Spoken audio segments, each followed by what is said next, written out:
Hi, Jennifer. Hi, how are you guys? Hi, Jennifer. You're welcome. Our first guest. Hey, our special guest is here. Um, Such a privilege to be back on EIE's Tochi. The tribe is in the building already. Um, to be back on EIE's Instagram and Culture Shaper series. Um, I'm incredibly honored. Um, but also more incredibly honored because of the guest that we have tonight. Um, she is someone that respected my whole career, someone that has intentionally um, shared love towards me. You know, um, no, I think somebody's about to knock on my door now. Okay, no. So sorry, you guys hear noise. So I'm waiting for there to be a few more people before I add her on. But Omoni Oboli is really just a titan in the industry. She is. I mean, first of all, you know what? I should talk about her when she's on. I'll talk about her when she's on so she can hear. All right. Um, but yeah, it's gonna be a great evening, and yes. So, ladies and gentlemen, welcome with me, if you will, the one, the legendary Omoni.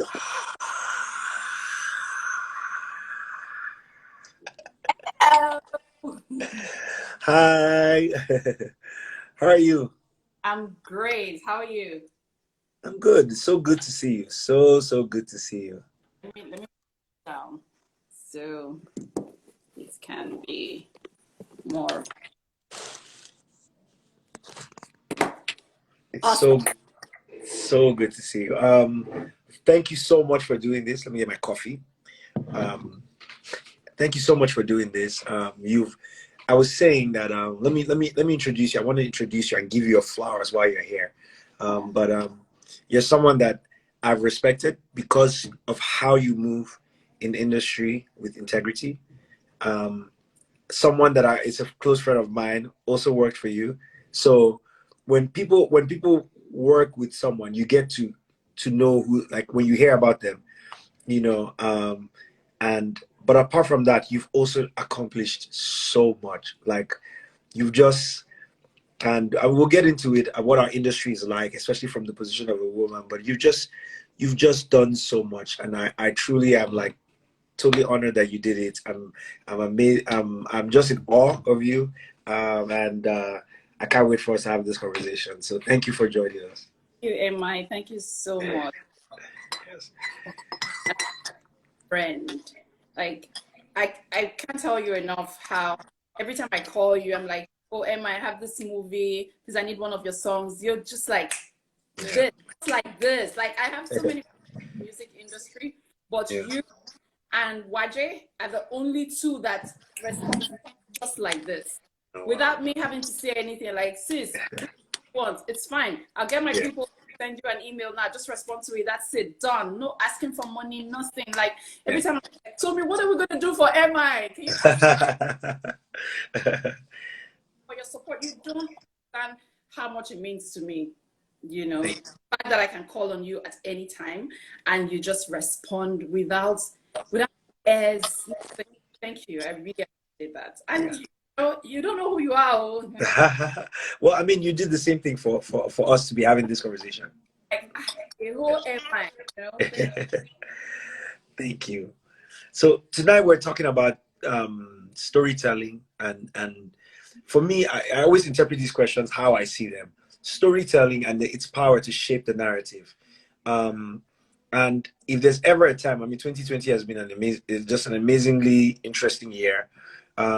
There's the pressures of politics, the pressure of the economy. We're hearing about unemployment and poverty rising, especially in the northern parts of Nigeria. There's insecurity, um, and we look across at like the US and see what the power of narrative does.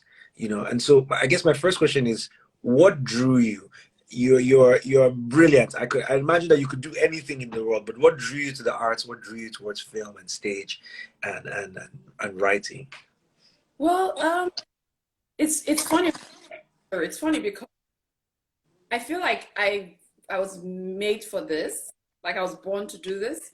So I've always loved the arts. From when I was a very little girl. My very first role in a film was when I was, well, not a film, stage play in church. I was 4 years old, and I had this tiny role where I had to, do you remember the story in the Bible of the beggar at the beautiful gate? Mm. Yeah, Mm. so the beggar at the beautiful gate, so, like different people passed him and they didn't drop any money, so I was one of the people who was supposed to be a woman. They tied me this gele, so I had this gele on, and I passed, and he was begging, and I said to him, the Bible says that he who does not work should not eat. Mm. And walked in. Oh, it was a big deal.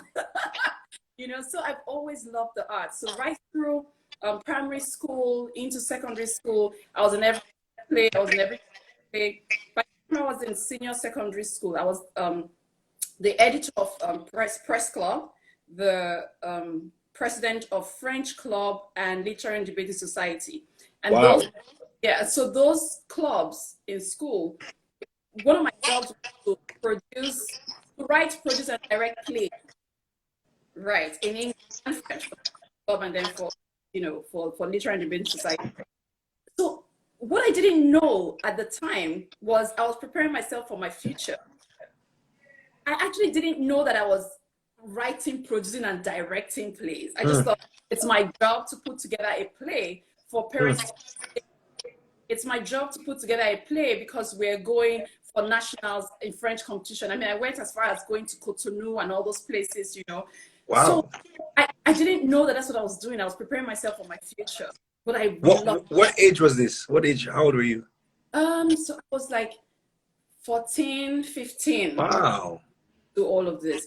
So I used to write, I love to write, write novels, write plays, write all sorts of, my mom was just tired of me, like I'm constantly with notebook writing, and it's funny because I would actually do character breakdown, I didn't know what I was doing.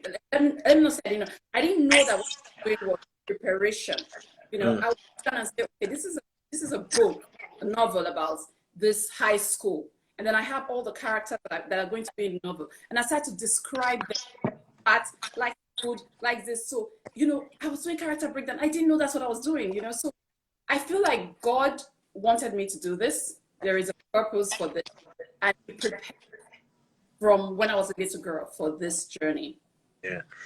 So I want to segue because you touched on something. You touched on like that first moment of validation as a kid. And I remember mine too. The first time performing, and people like that applause and how much it means. It's almost as if, using the Twilight term, it's almost like it imprints on you something. And I see you with your kids, like on TikTok or on IG, and your husband too. And there's this like a feeling of like fun and just creativity and encouragement, like an enabling environment, in your home. I want to ask how important, like when I hear you traveling at 14, 15, right? How important, if there are parents watching, or everyone here hopefully is going to be a parent soon, how important are those early stages of encouragement when somebody is on that journey? It's so important. I can tell you how, so from primary school, I was part of the debating club, right? So there used to be like national debates competition and stuff like that. So we do like the regional, I went to school in Delta Steel Company. I don't know if you know Delta Steel Company back in the day. Yeah. It was in the outskirts of Warri. My mom was a teacher there. Thank goodness. So I always say to people, I wasn't born with a silver spoon, but I have the trappings of it. Because teacher, and they always say teachers have their reward in heaven. So we didn't actually have cash. You know what I mean? We never had enough money, but I went to the best schools. We had the best health care. We had everything because we were living in the estate of the community, right?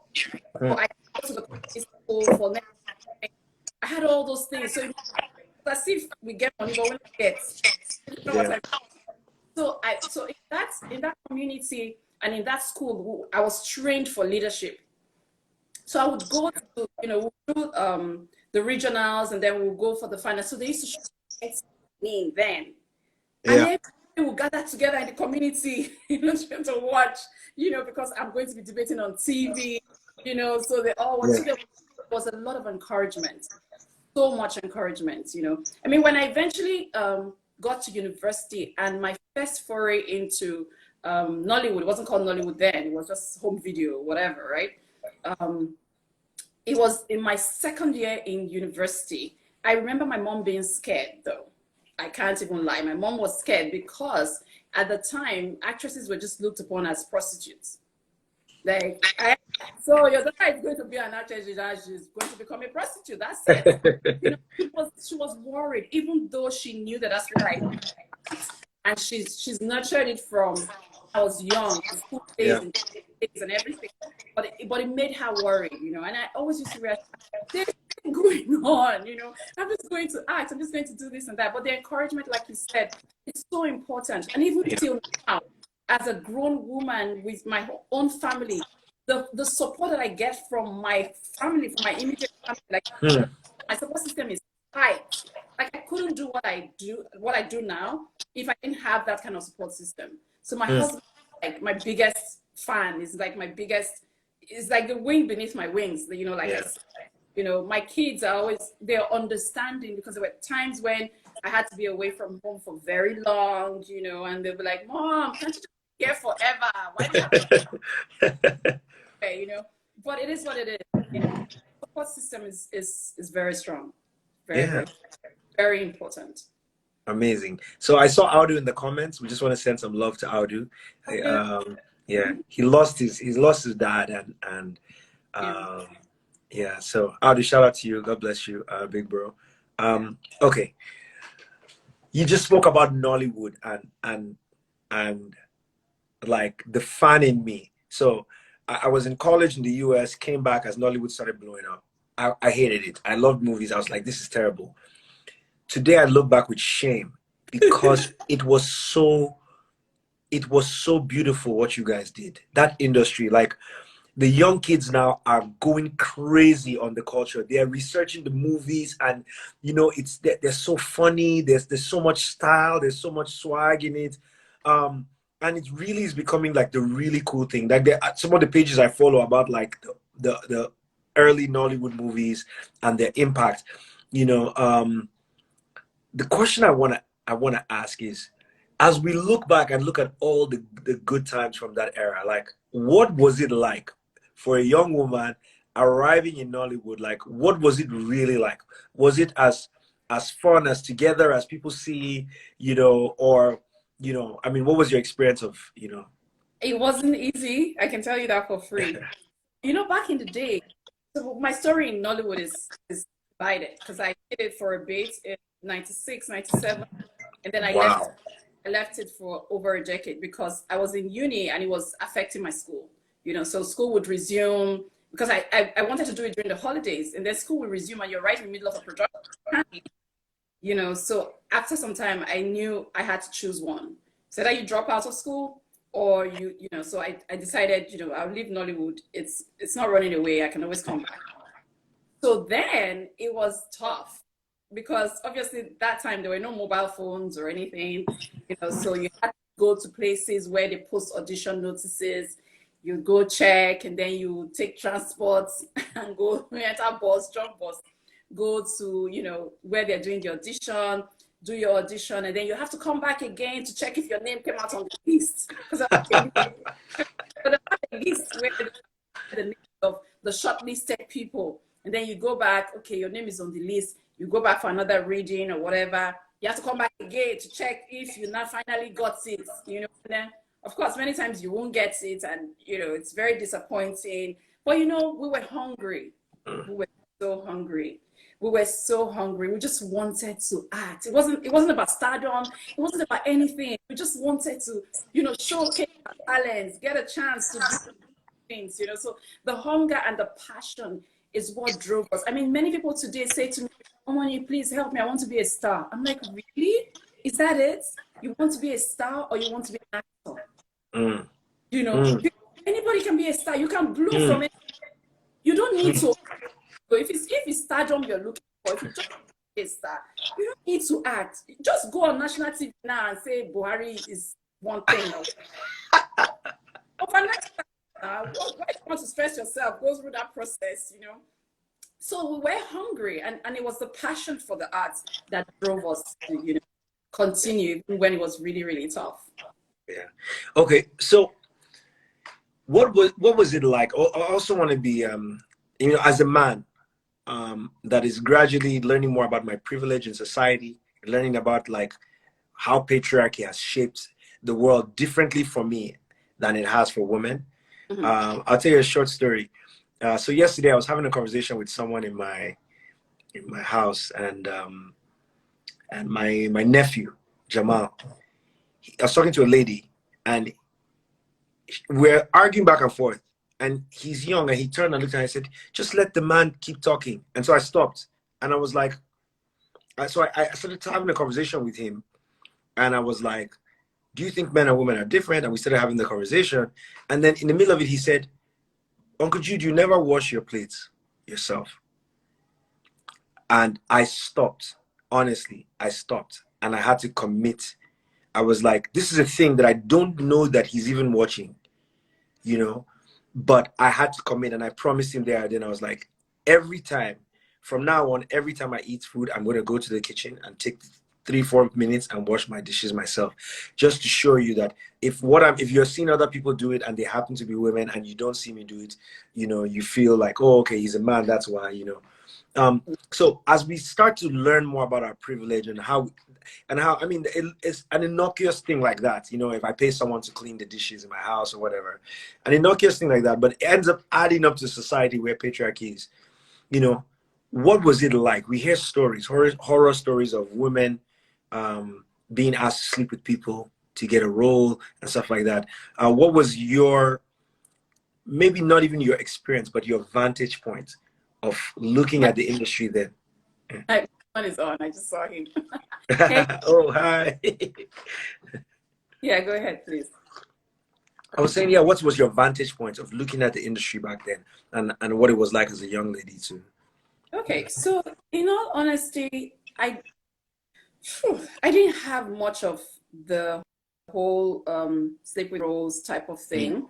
Um, I guess I was fortunate because I was so hungry, Hmm. you know, that I found myself in terrible situations. I guess I was fortunate to meet good people, so to speak, you know, in the industry at the time. I guess I was fortunate to interact with the people who just saw this young girl who just was passionate and really wanted to do this thing, and you know, decided, okay, we're just going to help you, you know, come for this audition, do this, do that.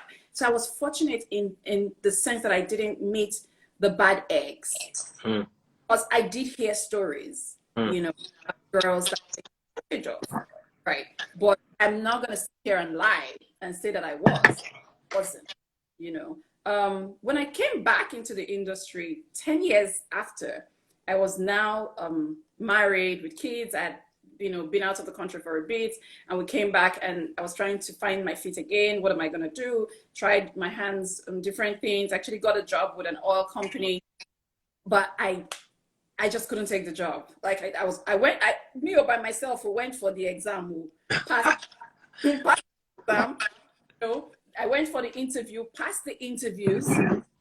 They offered me the job, and I was sitting right in their office, and I was just having palpitations. Like I just felt like I was going to throw my life away. I would get money, good money. Oil companies pay very well, but I felt like I was throwing my life away. I kept thinking, this is not what I want to do. Why am I here? I'm just here for the money, you know.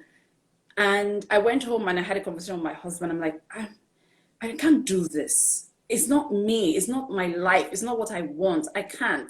And he said to me, I mean, the money will be great for the family. I mean, we are just relocated to Nigeria and we really needed money. I mean, with three Yeah. very kids, we really needed the money. It was like, the money will be great for the family, but I would rather have a happy wife than a rich wife. So if it's not going to make you happy, then don't do it.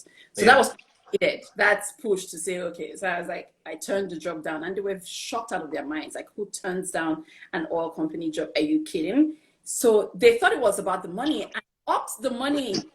They actually added to the money, and they made the problem worse.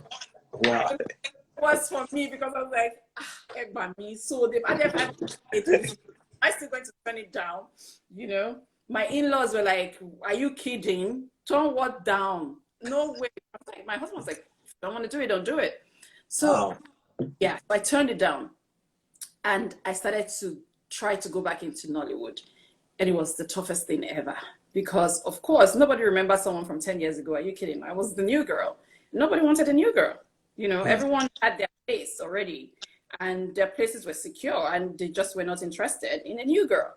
And I just kept trying and trying and trying. I remember MME's song, you know, it really helped me. You know, Lancelot, he was like, well, because Lancelot actually directed 1 or 2 of the movies I did 10 years before.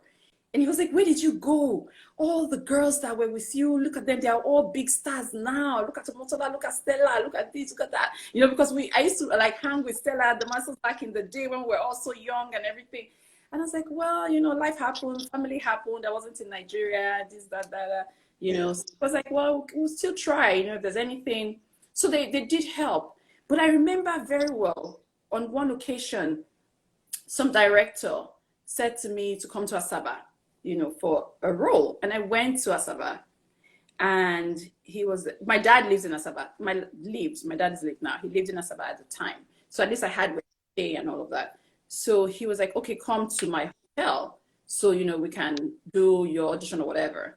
So I went there, and, you know, we were talking, and then he goes, kiss me.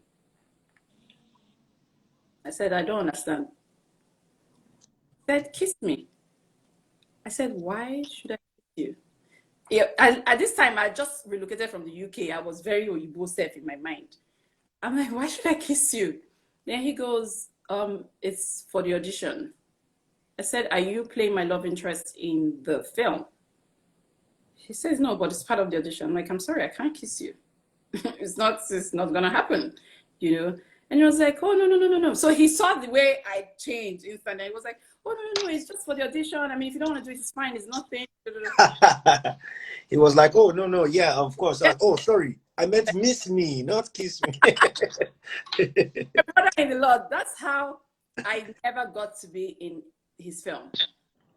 Do you know, I went to set 3 days back to back. And he was like, oh, yeah. So at the next one, after 3 days, I was like, Omoni, are you okay? They are going every day to set, morning till night. My friend, you can yourself go back to Lagos. That was how I went back to Lagos. Till today, I never did any particular direction. You know, so yes, you know, I'm sure that a lot of people had those issues, you know, because the truth is, like you said, it's a very society. You know, I just said earlier and all that.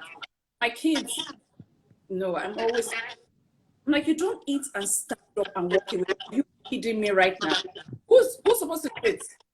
No. I said, that's how you people will do now. You go and get married to someone, and the woman will start to talk mother. I said, nobody should insult me, because God knows that I'm, you know. So I said, what's it? No woman likes a man who doesn't do that. It's not right, you know. So they would do it, you know, and all that. So we're still in the process of training them. It never ends, you know. But the society is so patriarchal to the point where, when you say director, I mean, now I'm a director, right? When you say director, everyone thinks it's a guy. I remember my very first movie as a director. I made the film Being Mrs. Elliot. And I was so proud of myself, because it took everything in me to make that film. Blood, sweat, tears, everything. And then I said to myself, I wanted someone to give this film some validation. You know, like when you're a little girl and you do something and you go to your parents and say, see what I did, you know, and they're like, oh, well done. You know, so I wanted that. I'm like, who would do that? And that would just give this film that. So I thought, why not the president of the country? Tall order, right? And I spoke to one of my friends. I'm like, you know, this is something that I would like to do. And I was like, okay, why don't you write the government, write the president? you know, use, but go through an association, because it will be better if it's coming from an association than from a person. So I wrote through the Producers Association, and you know, my family and I went on holiday to the US. While we were on holiday, we got a call that the president would like to screen my film.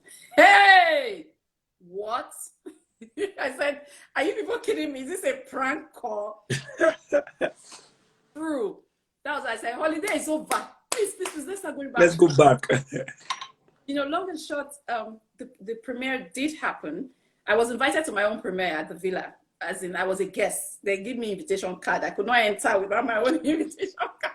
You know, I was a guest, just like everyone else. It was a big deal, big thing. All the governors and captains of industry and, you know, everyone was there, ministers and everything. And, you know, so the president came. He was in a holding room. So he said to them, go and call the director of the film. And I walk in and he says, oh, it's a woman. He was shocked. He didn't know it was a woman. Because when you say director, everyone immediately thinks he's a man. How? Woman director? You know what I mean? Even till now, I mean, it's 2020, we're still few. How many directors are out there?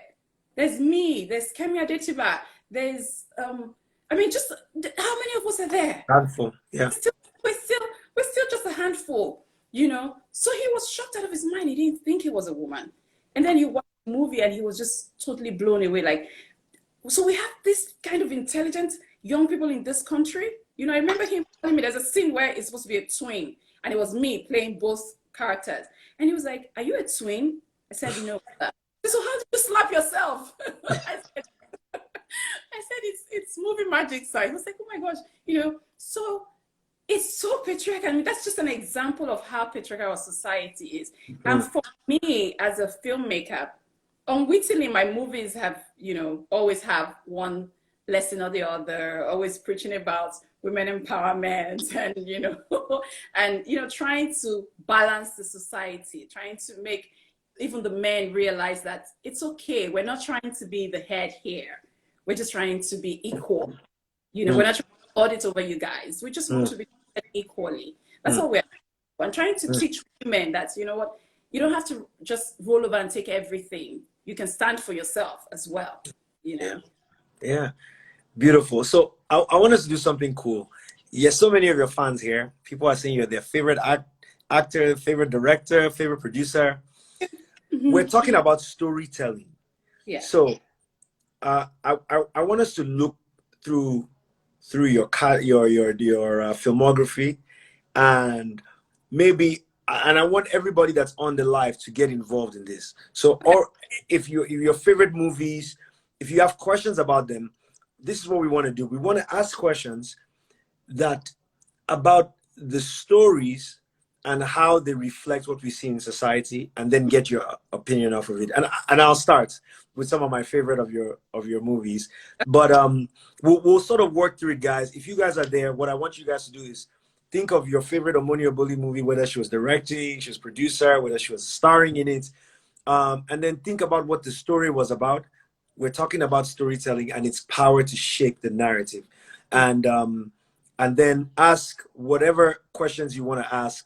And let's hear her perspective from the storyteller's point of view. You know, movies is a platform where so many people, actors come together, but everybody's using their story to tell a story. You know, and it's such a beautiful vehicle. So I can see "Wives on Strike" by Irene. So Irene Jobs says "Wives on Strike." Okay. Do you have a question, Irene? I want you to ask a specific question. If you have a Wives on Strike question, I'm gonna ask. So I think about Wives on Strike, and there are a few other movies but the thing is that movies that you're part of always have strong female characters, right? Always have strong female characters. And the question I want to ask you is, how have you seen, like, from the time in Nollywood where there the strong female leads, yourself, Genevieve, Motola, Rita Dominic, like when you think about the huge stars, you know, it's skewed even maybe a little bit more towards women and women that have operated at the highest level. And then we look towards society and we start to see that pop up in different places in entertainment. Whereas there weren't so many big stars, maybe in music before or whatever, you know, all of a sudden you see that. So how have you seen the role Nollywood has played with strong women leads and the struggle that they've had to get to the silver screen and inspire us in our homes and its impact on culture? You know, in my journey in film, like almost all of my witty about women and women empowerment and strong women. I mean, we're talking about even Wives on Strike, for instance. It's a group of local market women. When I wanted to tell that story about the child bride, I didn't want to use strong, big women in society. I wanted the people who are at the bottom of the food chain, so to speak, to know that they also have a voice and they should be heard and they can use their voice for the greater good. So this is a group of local market women who decided that they were going to lead the whole nation on a sex strike. You know, there are two Wives on Strike movies. There's Wives on Strike, the first one. So they were protesting the marrying of an underage girl. And Wives on Strike 2, the same group of local market women, now their fight was about domestic abuse and also the role of women in governance. So they got to the point where they're like, you know what, women, Wow. we don't have any representation in government. I haven't seen part 2. I'm gonna go watch that. Yeah, it's on Netflix. You should watch it. You will love it. It's a beautiful film. You know, so it was about domestic abuse and the role of women in governance as well. So these local market women decided that, you know what, we have a voice. And if there's a lot of us, we can actually do something. We can shake this nation. We can effect change, you know, so which is what they did. And one of them actually ran for office and won. Because what people don't realize is most of the offices in Nigeria, all you need is secondary school certificates. That's all you need. You don't need to be a graduate of a university or anything. And if you feel like you have something, you have what it takes, why not come out? If you get enough support, especially, I mean, let's talk about women. I know, Emma, you're a guy, but you know, you have a lot of women in your corner and you're a big supporter of women, right? If we women do not support ourselves, then we're never really going to get there. And if women are not in positions, then they can't affect the things that affect them. They can't affect change in the things that affect them. Because the truth is, it's only a woman that understands how a woman feels. If we're talking about child brides, for instance, now, or we're talking about rape of a minor, and this minor is a girl, it's only a woman that can really understand the pain that child, that girl has gone through. I mean, a man can try to figure it out, but he won't get it the way a woman will get it, the way it will be in her blood, the way it should feel. A man won't feel that way, you know. So let's talk about child mortality. Let's talk about all this. If women are not in positions of power, they will not be able to affect the things that affect them. Yeah. You know, so we need, I mean, sorry, this is not about politics. Okay? Yeah, no. But it is. It is. Yeah. We're here to listen to you. I mean, you've played such a role. I mean, listening to you, it's so clear that you are like, there's an alignment between your beliefs and the arts that you put out. And I think for everyone, like I'm learning here, I can see a lot of people. So my fan base are called the Tribe, and I can see a lot of them here. And I can see guys, some of the guys, I saw Jaron and I don't know if it's Jason talking to each other as you were talking, and they're like talking about how, you know, men can do embarrassing things and we need to do better and men need to listen, you know. And so please, like we're here to hear your perspective. I saw a question about Anchor Baby. Yeah. And the question they asked was that I know at some point the character is left alone and has to trust other people, but if maybe that's what you want to start addressing, but the greater narrative of what Anchor Baby reflects for you on society, and then even maybe, you know, touch on that, like put in a position of trust. When you think about a country where, you know, Yorubas aren't supposed to trust Igbos. That's the legacy our parents have left to us. Or Igbos aren't supposed to trust Hausa or the Fulani, you know, people, or, you know, there's so much like everybody, let's stay in our corner and protect ourselves. What does Anchor Baby, that story mean for you? And then that question with trust and sort of, Okay, so let me start with the question with trust first. So I always say to people, I say I'm a Nigerian, period. And the truth is, in my heart, I am a Nigerian. And I don't feel like I'm from Delta State, I'm Urobo, right? But I don't feel like I'm Urobo. I don't know how to explain it. You know how some people be like, oh, we do Robos, we don't do this, we don't do. I don't feel that way. I feel Nigerian, completely Nigerian, So, Emma, you're not a Urobo, but you're my brother. That's how I see it. Yeah. We're Nigerians. You are my brother. There's no other, there's no other way. There's no other conversation. So until we start to see ourselves as one, we're not going to be able to move forward in this country. We have to absolutely 100% see ourselves as one. I don't care where you're from, Kafanchan, deep east somewhere, deep west somewhere. You are my brother. And if I genuinely believe that you're my brother, then I won't do something to hurt you. Then I would want you to excel. Then I would always do things to make sure that you're moving to the next level and you're growing. Because my kids, I have 3 boys, right? They're not going to be doing things to hurt themselves.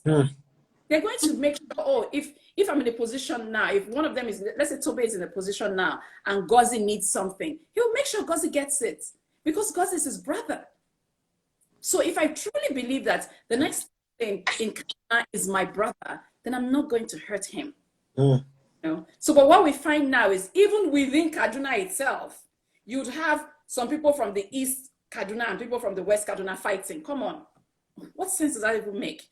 So as Nigerians, we have to really, really, really trust ourselves. We have to make sure we see ourselves as our brother's keeper because that's the way we are going to really move forward. Okay, so talking about Anchor Baby, that story is very, very dear to me because, Anchor Baby was actually done 10 years ago. It's not a new film, but it just came on Netflix, right? And then, so even when it came out and now that it's out on Netflix, a lot of people, my DMs were full that period. So many people sending me messages, women talking about, having similar experiences.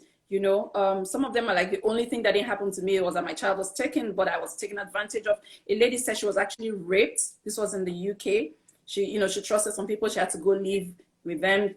She was raped. She got pregnant. So she just went to a clinic, had an abortion, and reported herself for deportation. So she lost everything. So, the truth is, people are who they are. Human beings can be funny, right? And then especially when you're in a country that is not your country and you're desperate, people can take advantage of you. So I feel like Anchor Baby is a lesson in desperation. Don't be too desperate for anything, because people can smell desperation. And when you're desperate, people can take advantage of you, which is what happened in Anchor Baby. So nothing is worth putting your all on, So, There's somebody in the comments called Peace Yini, and she keeps writing that she's in a violent situation. I assume that it's a lady. I'm in a violent situation. Help me before I lose my life. Peace, if you're not trolling and you're being serious, please send a DM to the EIE account. When we get off the call, I'll read the DM and see, but send a DM. Just send a DM to this account if you're indeed. Okay, so there's a question by Irene, and she was asking about love is war. So, Irene, question. Yes. So love is war. You are in a happy marriage. Why are you telling us a story? What does that story represent for you? And please share your thoughts. Okay, so love is war. Love is war has many layers, right? So I think one of the big takeouts from Love is War is, again, women in governance. Yeah. Right.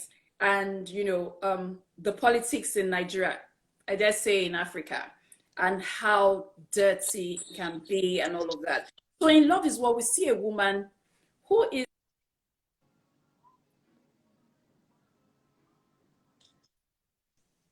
should be given a chance because she really wants to do right. She really wants to, effect change. She has all these great ideas.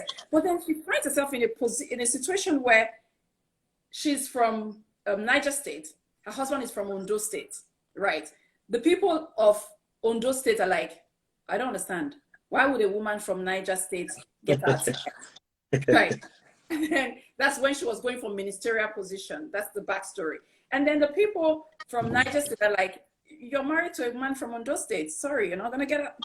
So, and the truth is, that's actually how it is in Nigeria. So it's not as if we made anything up. We didn't make anything.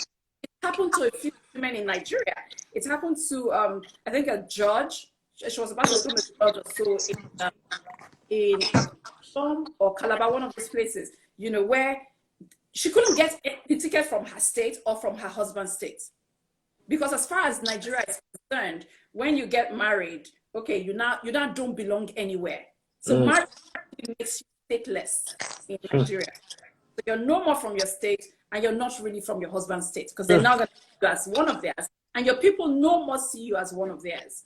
So that's another patriarchal problem that women in politics have in Nigeria, which is something that should be totally eradicated because it's appalling. The woman should actually be in a vantage position where she can actually choose which state to represent because she's now actually in two different states. That's what it is. So that's one of the key highlights in Lovers War. And then of course we have the couple, and how power is so funny, and how the politics is so dirty because both of them enter thinking, it's going to be walking the park, we're both vying for the same position.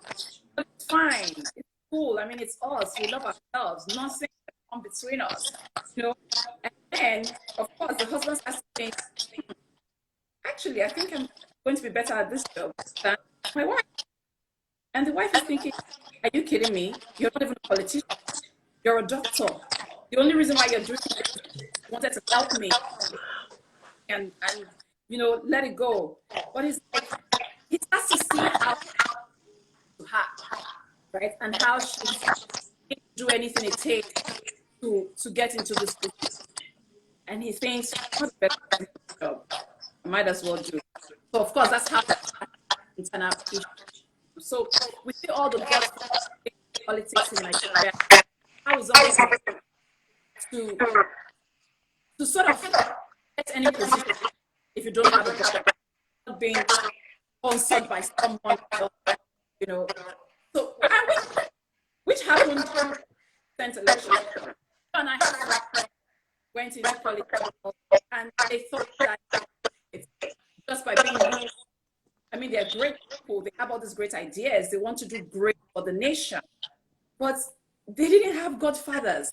They didn't have people who were bowing to that would put their stamp of approval on them and they will be okay. And at the end of the day, my speaker was bad. I'm so sorry, guys. I can hear you clearly, so I don't know. Can you hear me now? Yeah, I can hear you. So I think if you just keep going, because part of the thing is that will save the live. So I can hear you. I can hear you pretty clear. So I mean, so we had all this problems. We can hear. Can't hear you. Is that from my end or from yours? Do you have two? Do you have two devices on? No. I just one. Just one here. I have one on. Okay, I think somebody says better now. Is it better now, guys? Is it better? Guys, is it better? Okay, hopefully it's better. Yeah. So I mean, that's what is okay. Awesome. That's what happened. They didn't have any godfathers, and they didn't get it. They didn't get it. So there's so much group have to, and the market has union, the transport has union, it has union, the this, the that. So our leaders are essentially picked. They're not elected into power. So at the end of the day, we just get who the godfathers think is good enough for the job or who is loyal to them. You know, we don't get the best people for the job. It's not about having a manifesto and everybody's, you know, they're. I'm sorry. Oh, my husband. Anyways, so yeah. So at the end of the day, we don't necessarily get the best people. We just get the people who the leaders we should get. Yeah. That's it. Yeah. So somebody asked about being Mrs. Elliott. My baby.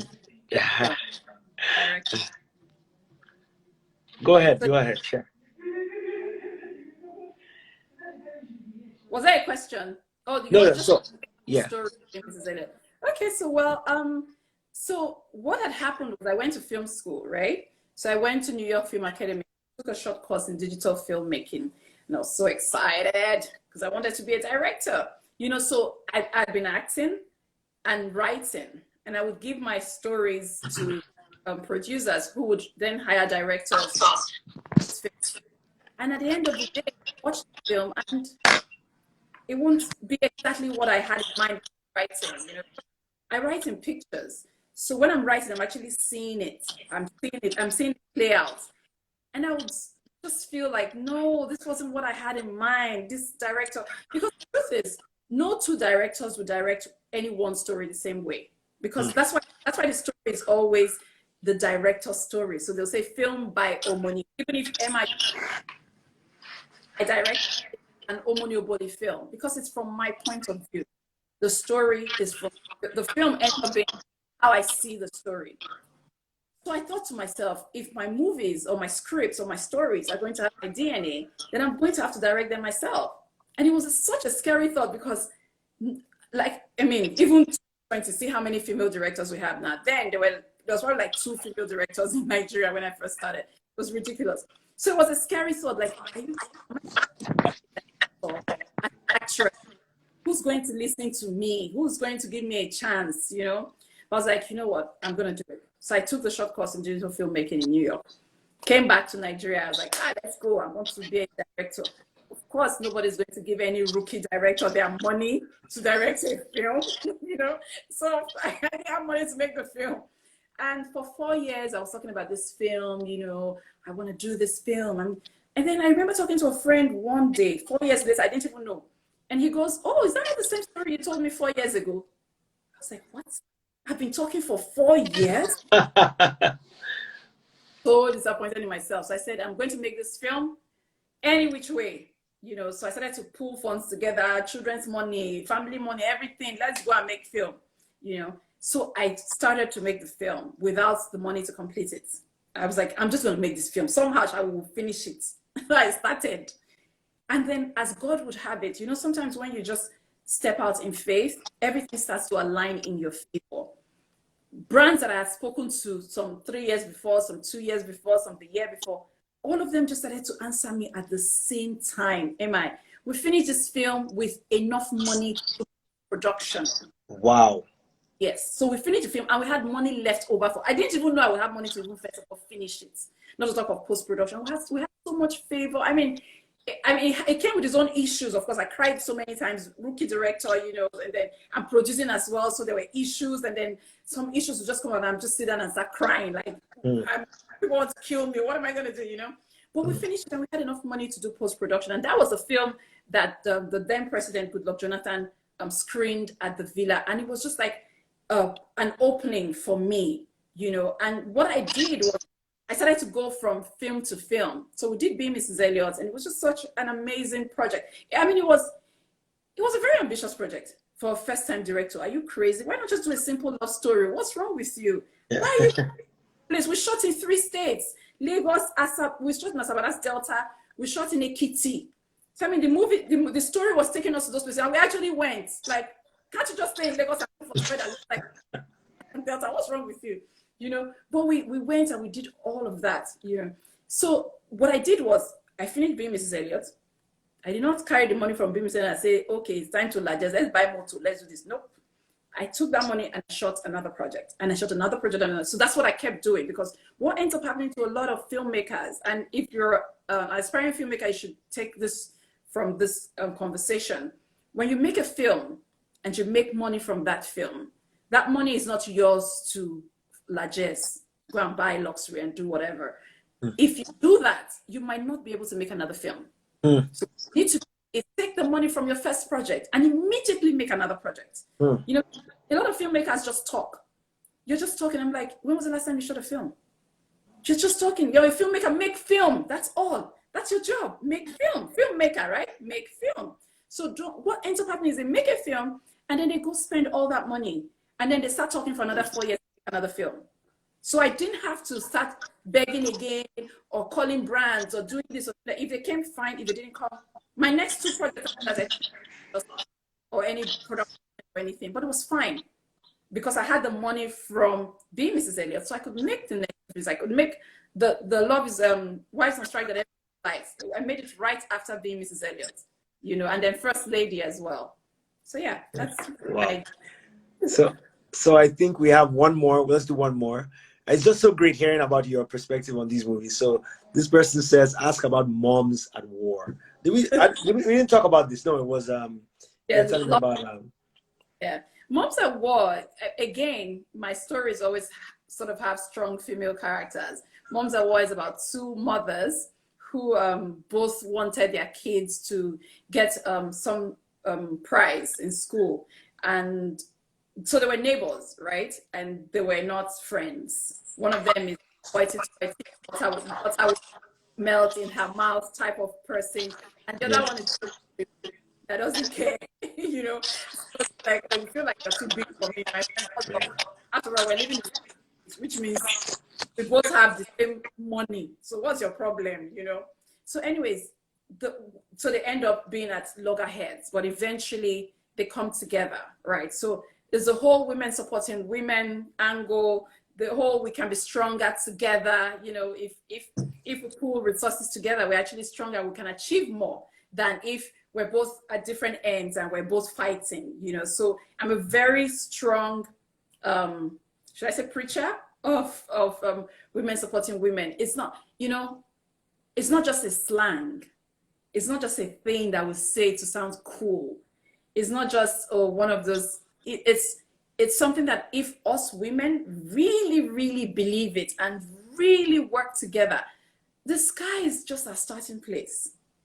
I mean, look at Moms at War, look at Wives on Strike, and see how those local market women, largely uneducated, look at what they achieved because they came together as one force and worked together.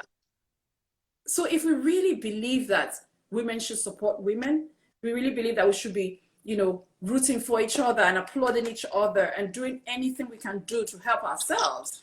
Yeah. We achieve a lot more than we're achieving. Let me ask you maybe a controversial question. Answer as freely as you can. There's a film that has some LGBT characters that is currently getting some traction. And what do you think is the place of freedom of speech to tackle issues like that? And the role of NBC. I know in Nigeria there's a law that against any sort of LGBT sort of I don't know. The law speaks to some certain things like getting married and stuff, but this film now is, you know. So my question is specifically about the freedom that an artist should have to challenge society, you know, on ideas and stuff like that. What are your thoughts? So I would be a hypocrite if I said, you know, we shouldn't be free to challenge ideas in society as creatives, because I've done that, right?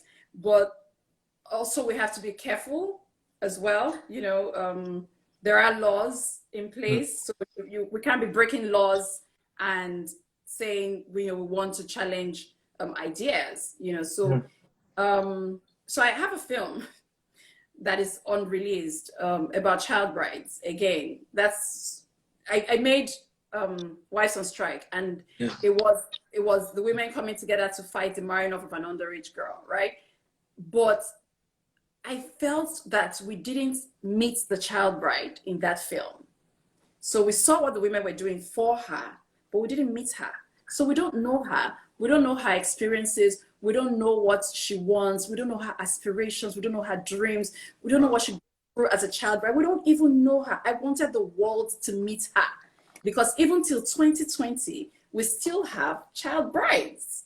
So I wanted the world to meet her. Perhaps if the world meets her, perhaps Emma, if you meet her, you might do something to help her. You know, perhaps if the world meets her, world leaders might do something to help her because she's an elephant in the room and we have not addressed her still. You know, so we shot that movie in Kanu. I went and I did a little documentary where I went and interviewed real life child brides. I interviewed women who were child brides in their day and they're not much older. I interviewed girls that were in the VVF clinics that were child brides. I went to villages, you know, interviewed little girls that were child brides. And there was a little girl that was 11. She was married and divorced. She was back in her father's house. She had been married and sent back. So she was already divorced at 11. And I was just like, it's too much. I can't take it. You know, so I pieced together all of their stories, you know, and did a movie that hopefully will be released soon called Wings of a Dove, you know, and it's about the child bride because I really wanted people to meet her, you know. So it's not a fun story. It's very unlike my movies where I tend to use humor and stuff to pass on serious messages. It's not funny. Her story is not funny. The child bride story is not a fun story. It's deep, you know. So if it's gonna make some people cry, it's gonna make, you know, but it is what it is. It's who she is, and we need to meet her, you know. So yeah, even in addressing that, I needed to also be careful not to say things that aren't, not to break any laws, you know. So yes, I am trying my best to put to the fore the problems that we have in society, but I cannot break laws while I'm doing it. Right? I can't. So that's why I can't say that it's wrong, so to speak, for us to address issues in society.